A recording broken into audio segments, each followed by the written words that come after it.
Baik, selamat sore. Kita lanjut bab 3 ya. Tentang dua argumen tentang tantangan terhadap Pancasila. Nah, bahwasanya kita sudah bahas kemarin. Kemudian tantangan terhadap Pancasila bagaimana yang diuraikan di atas ya. Sebelumnya yang bab minggu lalu hanya merupakan sebagian kecil saja karena tantangan terhadap Pancasila ini seperti fenomena gunung es yang tidak terlihat lebih banyak dibandingkan yang muncul di permukaan gitu ya. Di akarnya itu bawahnya itu lebih besar atau lebih banyak. Hal ini menggambarkan bahwa upaya menjawab tantangan-tantangan tersebut tidak mudah. Oleh karena itu, seluruh elemen masyarakat harus bahu-membahu merespon secara serius dan bertanggung jawab guna memperkokoh nilai Pancasila sebagai kaidah penuntun bagi setiap warga negara, baik bagi yang berkiprah di sektor masyarakat maupun di pemerintahan. Dengan demikian, integrasi nasional diharapkan semakin kokoh dan secara bertahap bangsa Indonesia dapat mewujudkan cita-cita dan tujuan negara yang menjadi idaman seluruh lapisan masyarakat. Dan kita bahas ada subbab E gitu ya, mendeskripsikan esensi dan urgensi Pancasila sebagai dasar negara. Pertama, esensi dan urgensi Pancasila sebagai dasar negara. Nah, A ada esensi Pancasila sebagai dasar negara. Nah, sebagaimana dipahami bahwa Pancasila secara legal formal telah diterima dan ditetapkan menjadi dasar dan ideologi negara sejak 18 Agustus tahun 45, dan penerimaan Pancasila sebagai dasar negara merupakan milik bersama, akan memudahkan semua stakeholder bangsa dalam membangun negara berdasar prinsip-prinsip konstitusional. Mahfud MD tahun 2009 ini dalam bukunya menegaskan bahwa penerimaan Pancasila sebagai dasar negara membawa konsekuensi diterima dan berlakunya kaidah penuntun dalam pembuatan kebijakan negara, terutama dalam politik hukum nasional. Lebih lanjut, Mahfud MD menyatakan bahwa dari Pancasila dasar negara itulah lahir sekurang-kurangnya 4 kaidah penuntun dalam pembuatan politik hukum atau kebijakan negara lainnya, yaitu pertama, ada kebijakan umum dan politik hukum harus tetap menjaga integrasi atau keutuhan bangsa, baik secara ideologi maupun secara teritori. Dua, kebijakan umum dan politik hukum haruslah didasarkan pada upaya membangun demokrasi, kedaulatan rakyat, dan demokrasi atau negara hukum sekaligus. Dan ketika ada kebijakan umum dan politik hukum haruslah didasarkan pada upaya membangun keadilan sosial bagi seluruh rakyat Indonesia. Indonesia bukanlah penganut liberalisme, melainkan secara ideologis menganut prismatika antara individualisme dan kolektivisme dengan titik berat pada kesejahteraan umum dan keadilan sosial. 4. Kebijakan umum dan politik hukum haruslah didasarkan pada prinsip toleransi beragama yang berkeadaban. Indonesia bukan negara agama sehingga tidak boleh melahirkan kebijakan atau politik hukum yang berdasar atau didominasi oleh satu agama tertentu atas nama apapun. Tapi Indonesia juga bukan negara sekuler yang hampa agama, sehingga setiap kebijakan atau politik hukumnya haruslah dijiwai oleh ajaran berbagai agama yang bertujuan mulia bagi kemanusiaan. Dan Pancasila sebagai dasar negara menurut pasal 2 Undang-Undang Republik Indonesia nomor 12 tahun 2011 tentang pembentukan peraturan perundang-undangan merupakan sumber dari segala sumber hukum negara. Di sisi lain, pada penjelasan pasal 2 tersebut dinyatakan bahwa Pancasila sebagai dasar dan ideologi negara serta sekaligus dasar filosofis negara, sehingga setiap materi muatan peraturan perundang-undangan tidak boleh bertentangan dengan nilai yang terkandung dalam Pancasila. Pancasila adalah substansi esensial yang mendapatkan kedudukan formal yuridis dalam pembukaan Undang-Undang Dasar Negara Republik Indonesia tahun 45. Oleh karena itu, rumusan Pancasila sebagai dasar negara adalah sebagaimana terdapat dalam pembukaan Undang-Undang Dasar Negara Republik Indonesia tahun 45, dan perumusan Pancasila yang menyimpang dari pembukaan secara jelas merupakan perubahan secara tidak sah atas pembukaan Undang-Undang Dasar Negara Republik Indonesia tahun 45 dalam kaitan tahun 2000. Dan kedudukan Pancasila sebagai dasar negara dapat dirinci sebagai berikut. Pertama, Pancasila sebagai dasar negara adalah sumber dari segala sumber tertib hukum Indonesia. Dengan demikian, Pancasila merupakan asas kerohanian hukum Indonesia yang dalam pembukaan Undang-Undang Negara Republik Indonesia dijelmakan lebih lanjut ke dalam 4 pokok pikiran. Kedua, ada meliputi suasana kebatinan dari Undang-Undang Dasar 1945. Tiga, mewujudkan cita-cita hukum bagi dasar negara, baik hukum dasar tertulis maupun tidak tertulis. 4, mengandung norma yang mengharuskan Undang-Undang Dasar mengandung isi yang mewajibkan pemerintah dan lain-lain penyelenggara negara termasuk penyelenggara partai dan golongan fungsional, dan memegang teguh cita-cita moral rakyat yang luhur. 5, merupakan sumber semangat abadi Undang-Undang 45 bagi penyelenggaraan negara. Para pelaksana pemerintahan, ya, hal tersebut dapat dipahami karena semangat tersebut adalah penting bagi pelaksanaan dan penyelenggaraan negara, karena masyarakat senantiasa tumbuh dan berkembang seiring dengan perkembangan zaman dan dinamika masyarakat dalam kaitan tahun 2000. Rumus Pancasila secara imperatif harus dilaksanakan oleh rakyat Indonesia dalam kehidupan berbangsa dan bernegara. Setiap sila Pancasila merupakan satu kesatuan yang integral, yang saling mengandaikan dan saling mengunci. Ketuhanan dijunjung tinggi dalam kehidupan bernegara, tetapi diletakkan dalam konteks negara kekeluargaan yang egaliter, yang mengatasi paham perseorangan dan golongan, selaras dengan visi kemanusiaan yang adil dan beradab, persatuan kebangsaan, demokrasi, permusyawaratan yang menekankan konsensus, serta keadilan sosial bagi seluruh rakyat Indonesia dalam pimpinan MPR dan tim kerja sosialisasi MPR periode 2009 sampai 2014. Dan ada B, urgensi Pancasila sebagai dasar negara. Insinyur Soekarno pernah melukiskan urgensi Pancasila gitu bagi bangsa Indonesia secara ringkas tapi meyakinkan. Berikut, Pancasila adalah Weltanschauung. Satu dasar falsafah Pancasila adalah satu alat pemersatu bangsa, yang juga pada hakikatnya satu alat mempersatukan dalam perjuangan melenyapkan segala penyakit yang telah dilawan berpuluh-puluh tahun, yaitu terutama imperialisme, perjuangan suatu bangsa, perjuangan melawan imperialisme, perjuangan mencapai kemerdekaan, perjuangan satu bangsa yang membawa corak sendiri-sendiri. Tidak ada dua bangsa yang cara berjuangnya sama. Tiap-tiap bangsa mempunyai cara perjuangan sendiri, mempunyai karakteristik sendiri. Oleh karena itu, pada hakikatnya bangsa sebagai individu mempunyai kepribadian sendiri.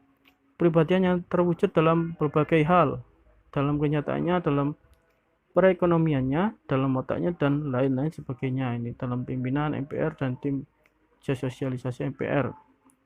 Nah, untuk memahami urgensi Pancasila sebagai dasar negara, ini bisa menggunakan dua pendekatan. Utama ada institusional atau kelembagaan, dan human resource atau sumber daya manusia. Nah, institusional yaitu membentuk dan menyelenggarakan negara yang bersumber pada nilai Pancasila, sehingga negara Indonesia memenuhi unsur-unsur sebagai negara modern yang menjamin terwujudnya tujuan negara atau terpenuhinya kepentingan nasional yang bermuara pada terwujudnya masyarakat adil dan makmur. Sementara human resource atau sumber daya manusia terletak pada dua aspek, yaitu orang yang memegang jabatan dalam pemerintahan atau aparatur negara, dan yang melaksanakan nilai-nilai Pancasila secara murni dan konsekuen di dalam pemenuhan tugas dan tanggung jawabnya, sehingga formulasi kebijakan negara akan menghasilkan kebijakan yang mengejawantahkan kepentingan rakyat. Demikian pula halnya pada tahap implementasi yang harus selalu memperhatikan prinsip-prinsip good governance, antara lain transparan, akuntabel, dan fairness, sehingga akan terhindar dari KKN atau korupsi, kolusi, dan nepotisme, gitu ya. Dan warga negara yang berkiprah dalam bidang bisnis harus menjadikan Pancasila sebagai sumber nilai-nilai etika bisnis yang menghindarkan warga negara melakukan privilege liberalisme, tidak menjadi monopoli dan monopsoni, serta warga negara yang bergerak dalam bidang organisasi kemasyarakatan dan bidang politik atau infrastruktur politik dalam kehidupan kemasyarakatan, baik dalam bidang sosial maupun bidang politik. Seyogyanya nilai-nilai Pancasila selalu dijadikan kaidah penuntun. Nah, dengan demikian Pancasila akan menjadi fatsun atau etika politik yang mengarahkan kehidupan bermasyarakat, berbangsa, dan bernegara dalam suasana kehidupan yang harmonis. Kedudukan Pancasila sebagai sumber dari sumber hukum sudah selayaknya menjadi ruh dari berbagai peraturan yang ada di Indonesia. Pembukaan Undang-Undang Dasar Negara Republik Indonesia tahun 45 yang ditegaskan dalam alinea keempat terdapat kata berdasarkan, yang artinya Pancasila ini merupakan dasar negara kesatuan Republik Indonesia. Pancasila sebagai dasar negara mengandung makna bahwa nilai-nilai Pancasila harus menjadi landasan dan pedoman dalam membentuk dan menyelenggarakan negara, termasuk menjadi sumber dan pedoman dalam pembentukan peraturan perundang-undangan. Hal ini berarti perilaku para penyelenggara negara dalam melaksanakan penyelenggaraan pemerintah negara harus sesuai dengan perundang-undang yang mencerminkan nilai-nilai Pancasila. Nah, bila Pancasila ini diamalkan secara konsisten, baik oleh penyelenggara negara maupun seluruh warganya, gitu ya, yang akan tercipta tata kelola pemerintah yang baik, gitu ya. Terusnya good governance, gitu ya. Pada gilirannya, cita-cita dan tujuan negara dapat diwujudkan secara bertahap dan berkesinambungan. Poin 2, ada hubungan Pancasila dengan proklamasi kemerdekaan Republik Indonesia. Hakikatnya, pada saat proklamasi bukanlah merupakan tujuan semata-mata, melainkan merupakan suatu sarana, isi, dan arti atau pokoknya memuat dua hal. Pertama, pernyataan kemerdekaan bangsa Indonesia, baik pada dirinya sendiri maupun terhadap dunia luar. Dua, tindakan-tindakan yang segera harus diselenggarakan berhubung dengan pernyataan kemerdekaan itu dalam keadaan tahun 1993. Setelah proklamasi dan tanggal 18 Agustus tahun 45 disusun suatu naskah Undang-Undang Dasar yang di dalamnya memuat pembukaan, ya. Di dalam pembukaan Undang-Undang 1945, tepatnya pada alinea ketiga, terdapat pernyataan kemerdekaan yang dinyatakan oleh Indonesia, maka dapat ditentukan letak dan sifat hubungan antara proklamasi kemerdekaan dengan pembukaan Undang-Undang Dasar tahun 45 sebagai berikut. Pertama, disebutkan kembali pernyataan kemerdekaan dalam bagian ketiga pembukaan menunjukkan bahwa antara proklamasi dengan pembukaan merupakan suatu rangkaian yang tidak dapat dipisah-pisahkan. B. Ditetapkannya pembukaan pada 18 Agustus tahun 45 bersama-sama ditetapkannya UUD Presiden dan Wakil Presiden merupakan realisasi bagian kedua proklamasi. C. Pembukaan hakikatnya merupakan pernyataan kemerdekaan yang lebih rinci dari adanya cita-cita luhur yang menjadi semangat pendorong ditegakkannya kemerdekaan dalam bentuk negara Indonesia merdeka, berdaulat, bersatu, adil, dan makmur dengan berdasarkan asas kerohanian Pancasila. Oke, dengan demikian sifat hubungan antara pembukaan dan proklamasi yaitu memberikan penjelasan terhadap dilaksanakannya proklamasi pada 11 Agustus tahun 45, memberikan penegasan terhadap dilaksanakannya proklamasi 17 Agustus tahun 45, dan memberikan pertanggungjawaban terhadap dilaksanakannya proklamasi 11 Agustus tahun 45 dalam keadaan tahun 1993. Ketiga, hubungan Pancasila dengan pembukaan Undang-Undang Dasar tahun 45. Dalam Noto Nagoro 1982 menegaskan bahwa Undang-Undang Dasar tidak merupakan persatuan hukum yang tertinggi. Di atasnya masih ada dasar-dasar pokok bagi Undang-Undang Dasar yang ditanamkan pokok kaidah negara yang fundamental, gitu ya. Lebih lanjut, Notonagoro menjelaskan bahwa secara ilmiah kaidah negara yang fundamental mengandung beberapa unsur mutlak gitu ya, yang dapat dilihat dari dua segi pandang Notonagoro tentang unsur mutlak tersebut secara skematik dapat digambarkan. Ya, ada gambar 3.7 ada unsur mutlak stats fundamental gitu ya, mana ada dari segi terjadinya ditentukan oleh pembentuk negara, terjelma dalam bentuk pernyataan lahir sebagai kehendak pembentuk negara mengenai dasar-dasar negara yang dibentuk, dan dari segi isinya memuat dasar-dasar negara yang dibentuk, ada asas kerohanian negara, terus politik negara, tujuan negara, dan memuat ketentuan diadakannya undang-undang dasar negara. Nah, berdasarkan paradigma berpikir tersebut, maka pembukaan Undang-Undang Dasar 45 memenuhi syarat unsur mutlak asas fundamental norm gitu ya. Yang tergambar dalam skema nomor 3.8 di mana pembukaan Undang-Undang Dasar 45 memenuhi syarat sebagai asas fundamental norm. Nah, itu dari segi terjadinya dia ditentukan oleh PPKI sebagai bentuk negara, sebagai pembentuk negara gitu ya. Dalam alinea 3 dinyatakan, maka rakyat Indonesia menyatakan hal ini dengan ini kemerdekaannya, dan dari segi isinya memuat dasar-dasar negara yang dibentuk di asas kerohanian negara, yaitu Pancasila pada alinea 4 dengan berdasar pada ketuhanan. Asas politik negara yaitu kedaulatan rakyat alinea 2 dan 4, tujuan negara pada alinea 4, ketentuan diadakannya Undang-Undang Dasar alinea 4 dalam satu Undang-Undang Dasar Negara Indonesia. Nah, berdasarkan paparan tersebut di gambar 3.8 gitu ya, ini dapat disimpulkan bahwa hubungan Pancasila dengan pembukaan Undang-Undang Dasar tahun 45. Pertama, pembukaan Undang-Undang Dasar 45 memenuhi syarat unsur mutlak sebagai syarat fundamental norm gitu ya. Ya, kedudukan pembukaan merupakan peraturan hukum yang tertinggi di atas Undang-Undang Dasar. Implikasinya, semua peraturan perundang-undangan dimulai dari pasal-pasal dalam Undang-Undang Dasar tahun 45 sampai dengan peraturan daerah harus sesuai dengan pembukaan Undang-Undang tahun 45. Pancasila merupakan asas kerohanian dan pembukaan Undang-Undang 45 sebagai syarat fundamental norm.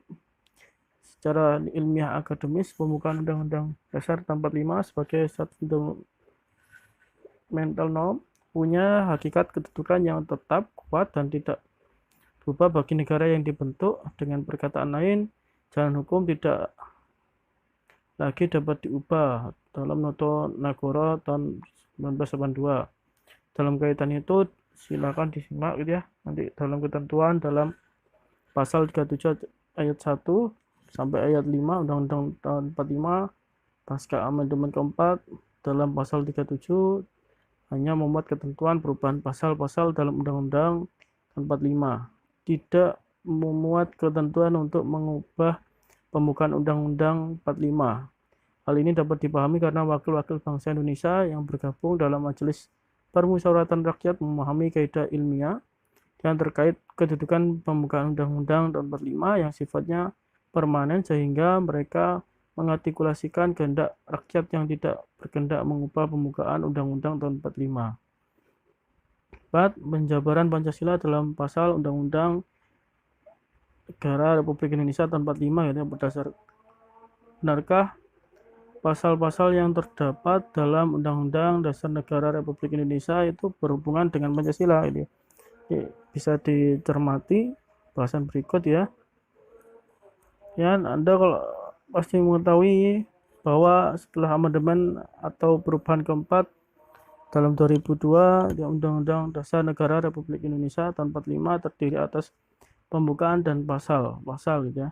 Anda bisa lihat pasal 2 aturan tambahan Undang-Undang Dasar tahun 45.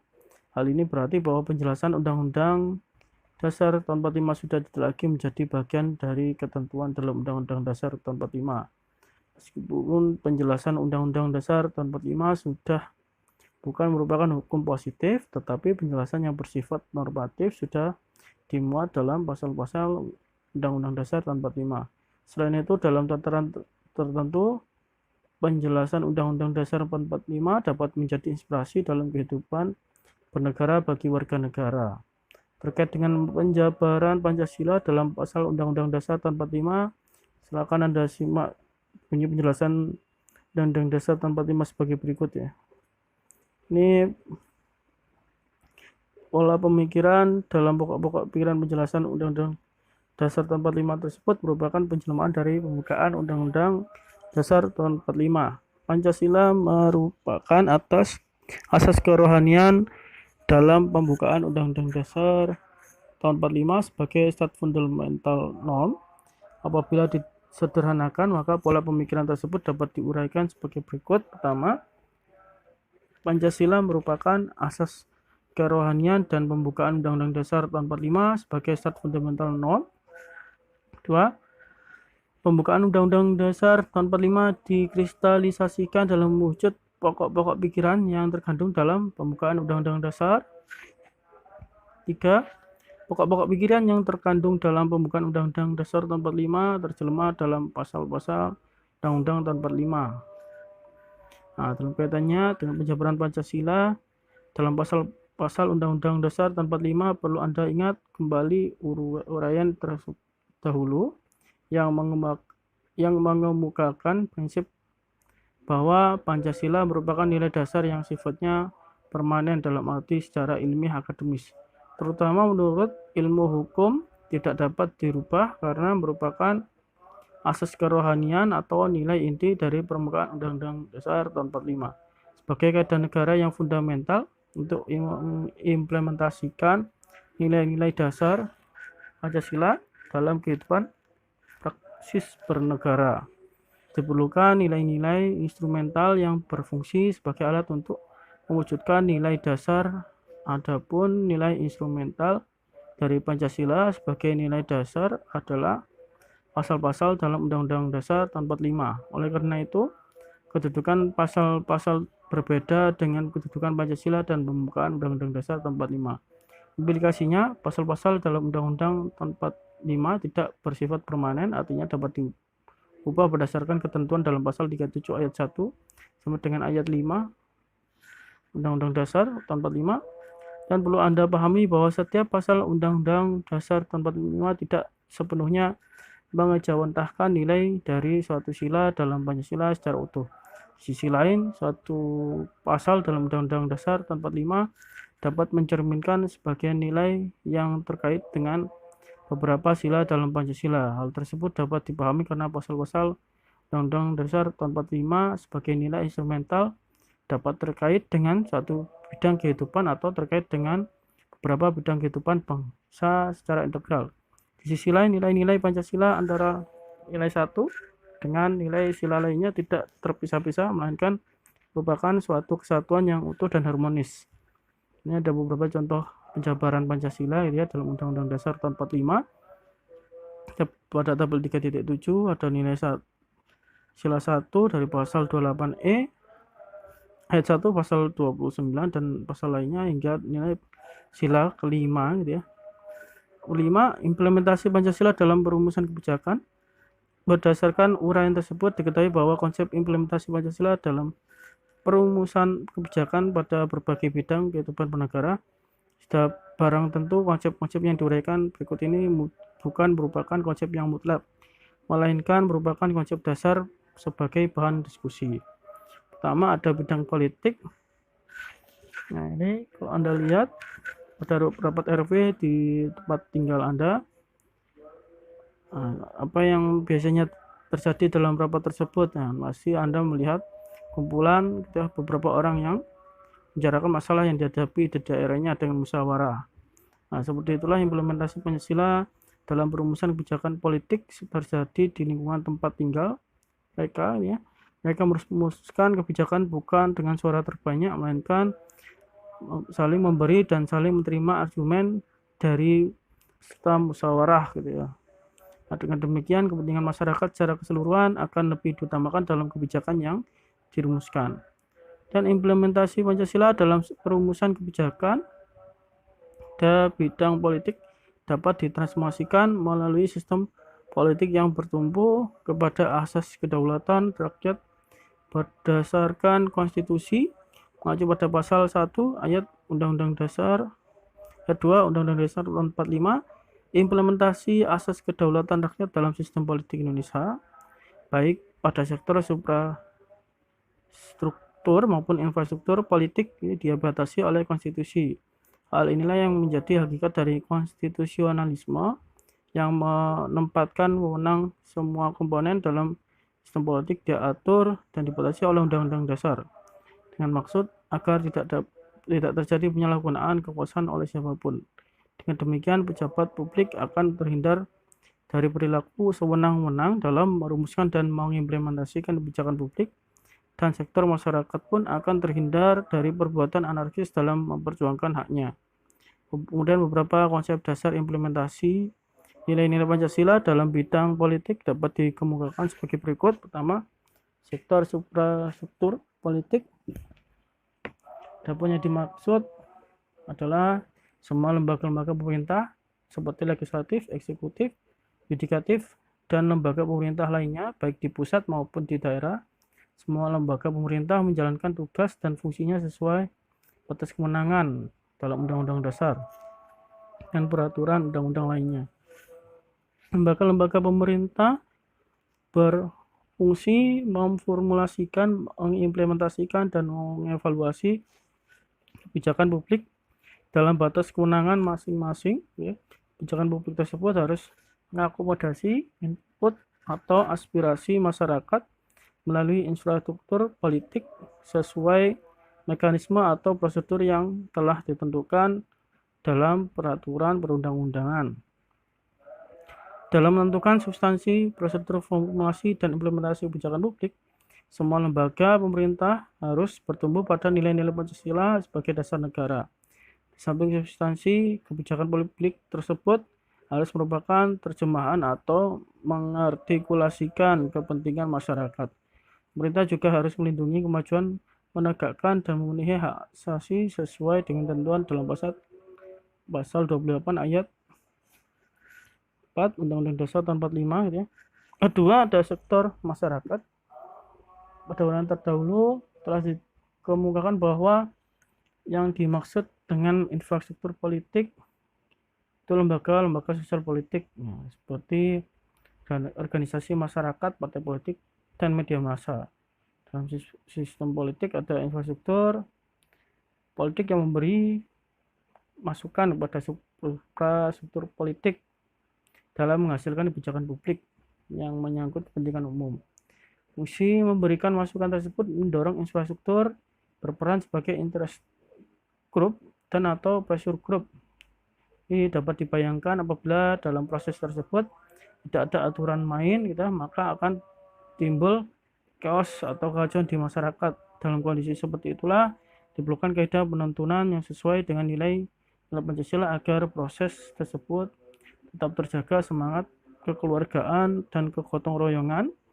Nilai-nilai Pancasila akan menuntun masyarakat ke pusat inti kesadaran akan pentingnya harmoni dalam kontinuum antara sadar terhadap hak asasinya di suatu sisi dan kesadaran terhadap kewajiban asasinya di sisi lain, sesuai dengan ketentuan pasal 28C ayat 1 dan ayat 2 Undang-Undang Dasar tahun 45. Indikator bahwa seseorang bertindak dalam koridor nilai-nilai Pancasila sebagai dasar negara adalah sejauh perilakunya tidak bertentangan dengan konstitusi dan peraturan perundang-undang lainnya.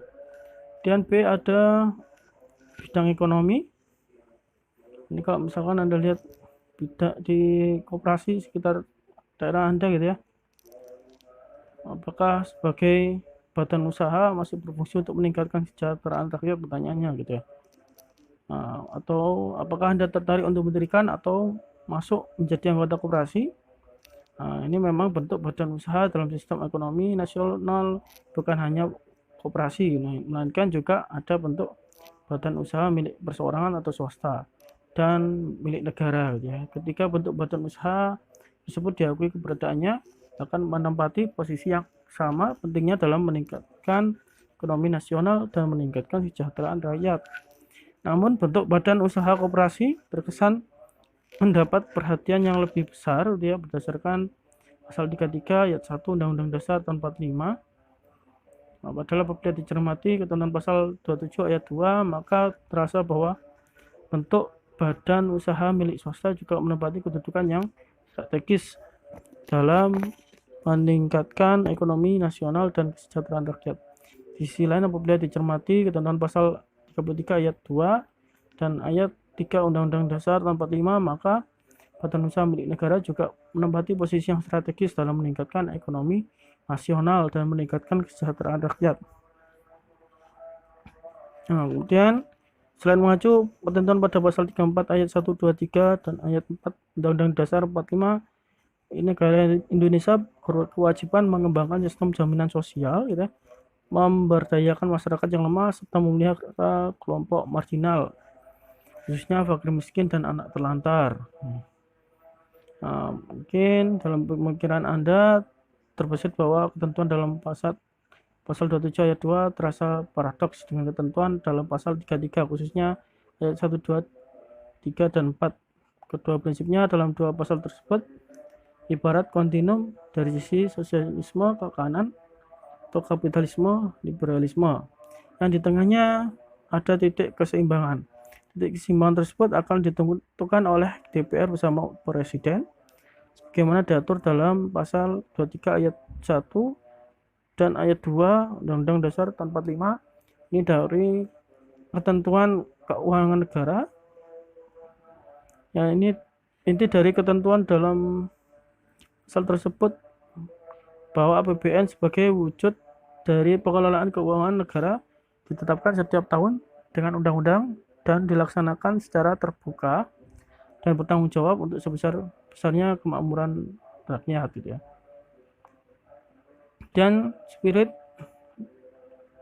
yang terkandung dalam pasal 33, pasal 27 ayat 2 dan pasal 33 ayat 1, 2, 3, 4, 5 serta pasal 34 Undang-Undang Dasar tahun 45 adalah ekspresi dari jiwa nilai-nilai Pancasila sebagai dasar negara dalam bidang ekonomi. Kemudian keberadaan ketiga bentuk badan usaha di samping usaha perseorangan, yaitu badan usaha milik perseorangan atau swasta, koperasi, dan badan usaha milik negara, merupakan cerminan kepribadian manusia Indonesia yang terpancar terutama dari nilai-nilai sila kelima yang lebih bertumbuh pada sosialitas dan sila kedua yang lebih bertumbuh pada individualitas terkait sistem perekonomian nasional.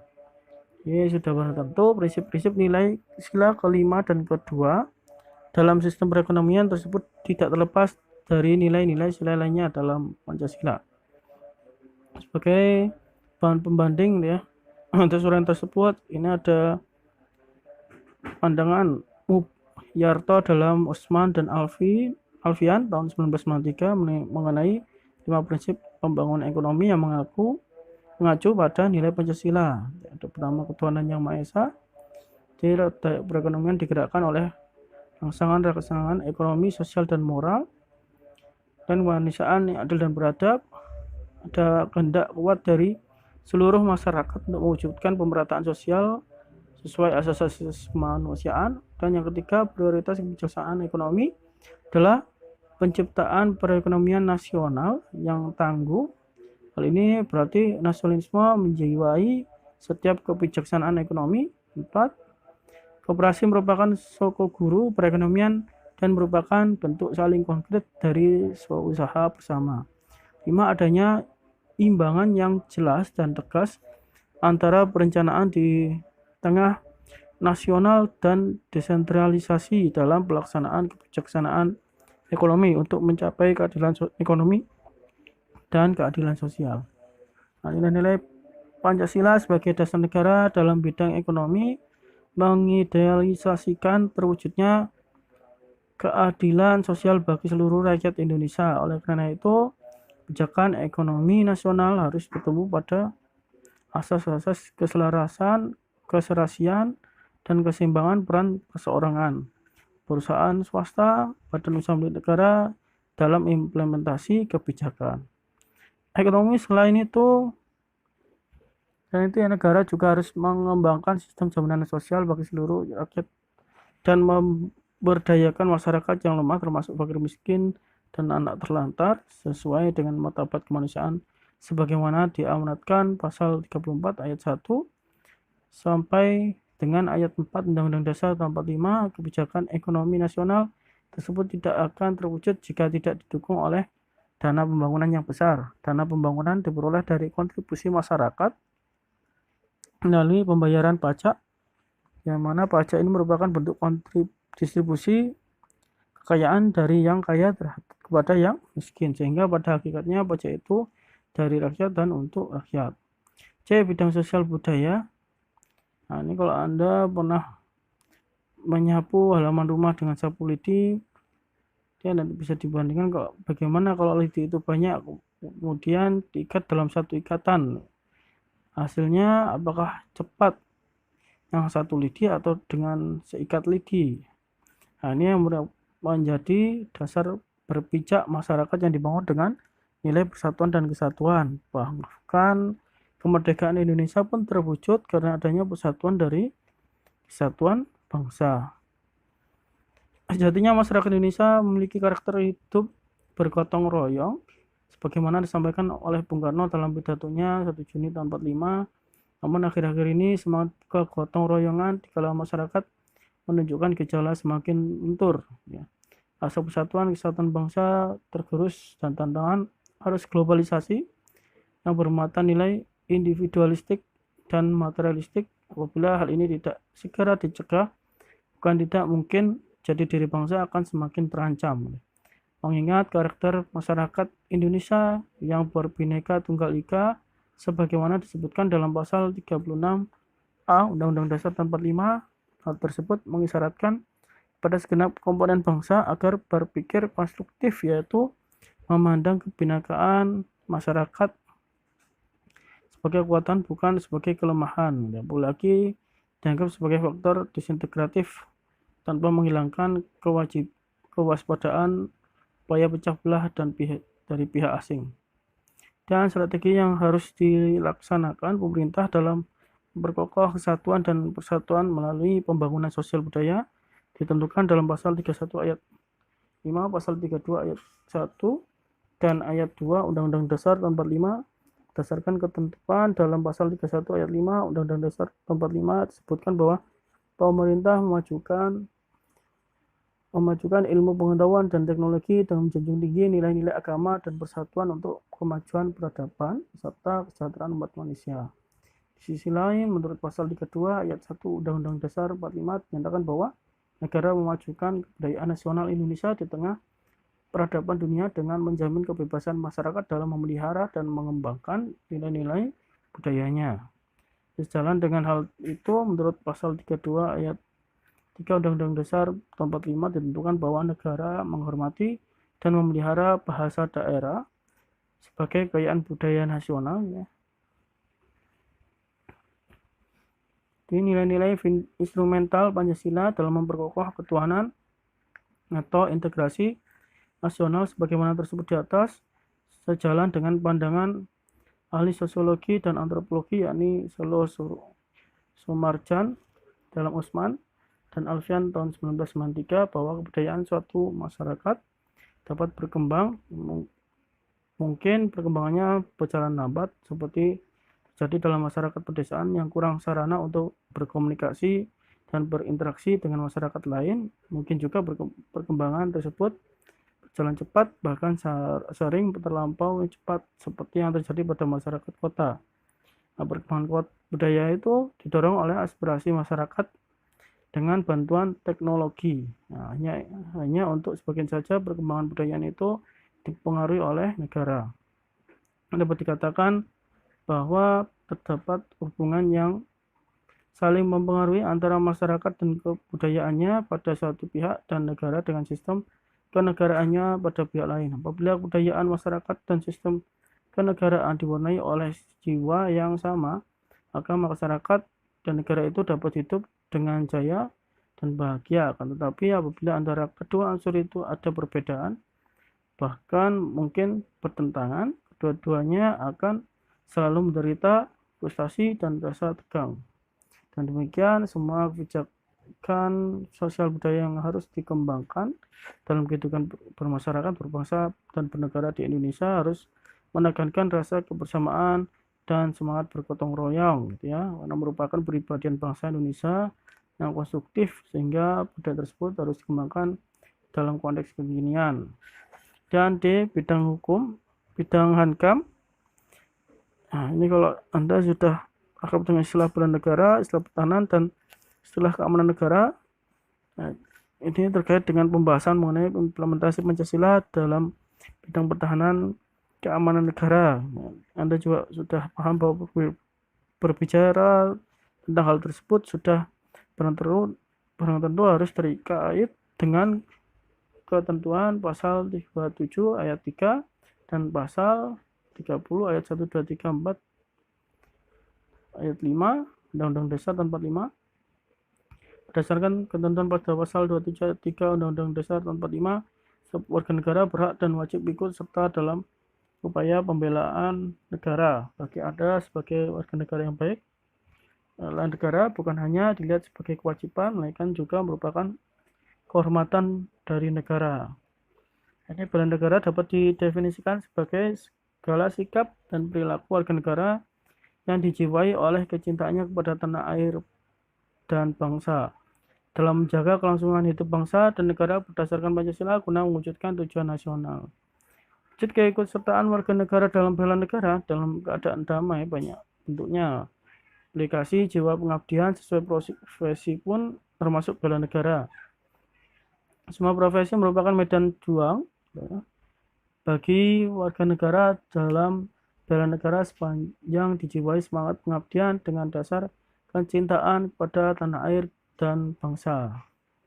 Ya, ini berarti bahwa pahlawan tidak hanya dapat lahir melalui perjuangan fisik dalam peperangan membela kehormatan bangsa negara, tapi juga dapat lahir dari segala kegiatan profesional warga negara. Misalkan dalam bidang pendidikan dapat lahir pahlawan pendidikan, bidang olahraga juga begitu sama, gitu ya, pahlawan olahraga. Demikian pula dalam bidang ekonomi, teknologi, kedokteran, pertanian, dan lain-lain dapat lahir pahlawan nasional. Nah, demikian juga minimal ya dengan membayar pajak, gitu ya, karena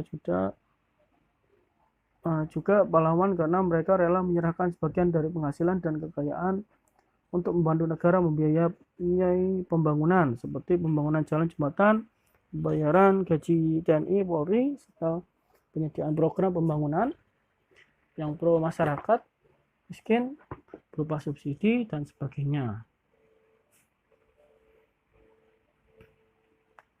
Nah, ini gambaran bahwa personil tentara dan alutsista ini untuk mendukung strategi pertahanan dan keamanan ini. Nah, Hankam tadi ya dibiayai oleh pajak yang dibayar oleh rakyat. Dan bela negara dalam konteks khusus perjuangan fisik terkait dengan istilah pertahanan dan keamanan, upaya pembangunan pertahanan adalah daya upaya bangsa dalam membangun dan menggunakan kekuatan nasional untuk mengatasi ancaman dari luar negeri dan ancaman lainnya yang dapat mengganggu integritas nasional. Adapun yang dimaksud dengan pembangunan bidang keamanan adalah daya upaya bangsa dalam membangun dan menggunakan kekuatan nasional untuk mengatasi ancaman dari dalam negeri serta ancaman terhadap keamanan dan ketertiban masyarakat serta penegakan hukum. Nah, kemudian prinsip-prinsip yang merupakan nilai instrumental Pancasila dalam bidang pertahanan dan keamanan sebagaimana ditekankan dalam pasal Undang-Undang Dasar 45. Ini pertama, kedudukan warga negara dalam mempertahankan dan keamanan berdasarkan pasal 30 ayat 1 Undang-Undang Dasar 45. Tiap-tiap warga negara berhak dan wajib ikut serta dalam usaha pertahanan dan keamanan negara. Dua, sistem pertahanan dan keamanan. Adapun sistem pertahanan keamanan yang dianut adalah sistem pertahanan dan keamanan rakyat semesta yang lazim disingkat Sinhankam-Rata. Dalam Sinhankam-Rata, Tentara Indonesia TNI dan Kepolisian Negara Republik Indonesia atau Polri merupakan kekuatan utama, sedangkan rakyat sebagai kekuatan pendukung. Dan ada tugas pokok TNI yang terdiri dari Angkatan Darat, Laut, Udara, gitu ya, sebagai alat negara dengan tugas pokok mempertahankan, melindungi, dan memelihara keutuhan dan kedaulatan negara. Tugas pokok Polri sebagai alat negara yang menjaga keamanan dan ketertiban masyarakat, gitu ya, mempunyai tugas pokok melindungi, mengayomi, melayani masyarakat serta menegakkan hukum. Nah, jadi sudah diketahui bahwa kelangsungan hidup bangsa dan negara bukan hanya tanggung jawab TNI Polri, gitu ya, melainkan juga seluruh warga negara, tidak kecuali Anda sebagai generasi muda juga, gitu ya. Nah, ibaratnya bahwa negara ini bisa milik seluruh warga negara, termasuk Anda, gitu ya. Negara ini adalah rumah Anda. Siapa yang akan bertanggung jawab menjaga keamanan rumah dengan segala isinya, ya. Tentu Anda juga ikut bertanggung jawab, gitu ya, sebagai pemilik rumah, ya. Dan ini masuk ke F, rangkuman tentang makna dan pentingnya Pancasila sebagai dasar negara. Pancasila sebagai dasar negara berarti setiap sendi-sendi ketatanegaraan pada negara Republik Indonesia harus berlandasan dan atau harus sesuai dengan nilai-nilai Pancasila. Hal tersebut bermakna antara lain bahwa Pancasila harus senantiasa menjadi ruh atau spirit yang menjiwai kegiatan membentuk negara, seperti kegiatan mengamandemen Undang-Undang Dasar dan menjiwai segala urusan penyelenggaraan negara. Urgensi Pancasila sebagai dasar negara yaitu satu, agar para pejabat publik dalam menyelenggarakan negara tidak kehilangan arah, dan dua, agar partisipasi aktif seluruh warga negara dalam proses pembangunan dalam berbagai bidang kehidupan bangsa dijiwai oleh nilai-nilai Pancasila. Dengan demikian pada gilirannya nanti cita-cita dan tujuan negara dapat diwujudkan sehingga secara bertahap dapat diwujudkan masyarakat yang makmur dalam keadilan dan masyarakat yang adil dalam kemakmuran. Oke, sekian untuk bab 3, gitu ya. Nanti kita lanjutkan pertemuan selanjutnya.